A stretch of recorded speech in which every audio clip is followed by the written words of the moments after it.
এই শীতের দিনে সন্ধ্যাবেলা মেয়ে কিছু না কিছু একটা বায়না ধরে যে কিছু বানিয়ে দিতে হবে। কী বানাবো ভাবতে ভাবতে কিছুই তেমন ছিল না। আর কিছুটা সাবু ছিল, ছেলেকে ছোটোবেলায় খাইয়েছিলাম, অনেক ছোট তখন 6 মাস বয়স ছিল। কিছুটা রয়ে গেছিলো, তার জন্য সেটাকে আমি গরম পানিতে ভিজিয়ে রাখলাম। কী বানাবো ইউটিউবে সার্চ করতে করতে দেখলাম যে সাবুর পোলাও বানানো যায়। কীভাবে পোলাওটা বানাবো, কয়েকটা বিশেষ সবজি দিচ্ছিলো, কিন্তু আমার বাড়িতে অত কিছু ছিল না। কিছু গাজর ছিল, আলু ছিল, পেঁয়াজ আর 1 পিস টমেটো। তার মধ্যে হাফটা নিয়েছি, হাফটা কুচি করে পরিষ্কার করে ধুয়ে কেটে নিলাম। কড়াই বসিয়ে দিলাম, কড়াই বসিয়ে দিয়ে আর কিছুটা তেল দিলাম। তেল দিয়ে পেঁয়াজ কুচিটা দিয়ে দিলাম, দিয়ে পেঁয়াজটা একটু ভাজা ভাজা হতে তারপরে দিলাম আলু আর গাজর। ওটা একটু সেদ্ধ হতে সময় লাগবে, তাই একসঙ্গেই দুটো দিয়ে দিলাম। দিয়ে একটু টমেটোটাও দিয়ে দিলাম। এখানে কাঁচা লঙ্কা দিলে বেশ ভালো হয়, কিন্তু কাঁচা লঙ্কা দিলে ও তো খেতে পারবে না। আর তারপরে সঙ্গে আমার ছেলেও একটু খাবে।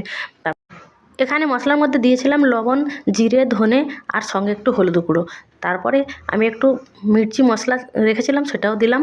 তারপরে ওইগুলো সেদ্ধ হতে দিয়ে পানি দিয়েছিলাম, দিয়ে সেদ্ধ হয়ে যাওয়ার পরে তারপরে দেখলাম যে সাবুটাও অনেকটা সেদ্ধ কম হয়েছে, তাই সাবু সহ দিয়ে আর একটু পানি দিয়ে এটাকে